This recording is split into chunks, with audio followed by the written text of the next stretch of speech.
Happy Hugh Borg secondary podcast on this, the 11th, 12th? I don't know. It's running into the high numbers now. Day of this insanity in the Persian Gulf. A thought occurred to me. Iran is now giving everybody in the world a masterclass in how hybrid warfare is fought in the age of global dominance of hegemonic powers.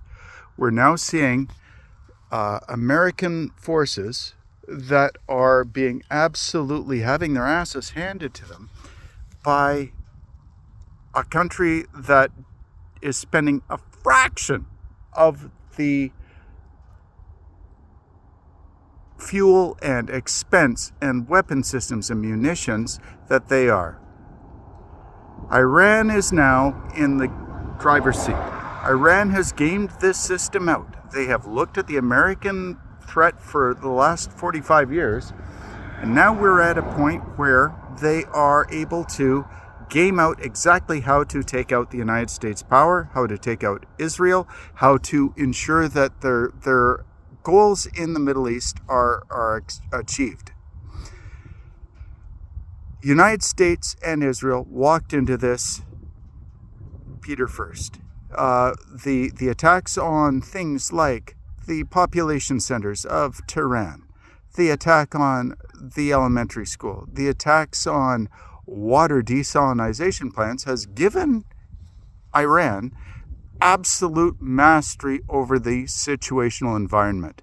America and Israel have absolutely walked into this and given over to their opponents, which in a war that they started, they lost absolutely everything. They lost the diplomatic war, they lost the moral war, they lost everything. Now they're scrambling. This is where things get profoundly and extremely dangerous. Iran is playing a long game here. They absolutely understand how to shut down the Middle East, how to ensure that the Americans are no longer able to do anything productive in the Middle East. They are now able to shut out Iran, or Iran's able to shut out Israel and the United States from the last 50, 60 years of hegemony in that region.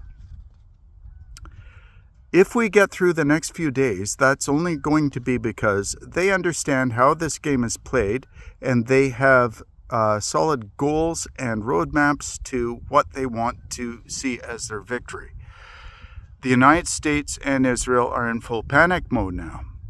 This is not good for the world because if anybody launches us into a nuclear strike, and I hate that I'm actually having to talk about this, but we have to lay those cards on the table. This is where it's going to come from. It's going to be based on panic and lack of strategic direction from the United States, Israel. It will not be directed by Iran, which does not have nuclear weapons, people. It does not. It never did. It never wanted to. In fact, when this war started, what were they doing?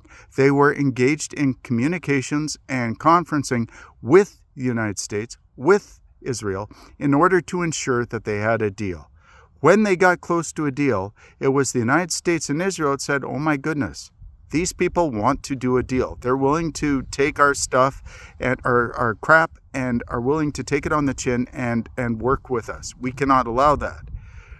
This is not, and Iran is run by not good people. I'm not saying that they're good people. However, in this game right now, they absolutely have the moral high ground. They have maximized this, and we're going to see over the next week or so tremendous changes in the way that the global structure is fundamentally laid out. Good luck to all of us. Hugh of Borg out.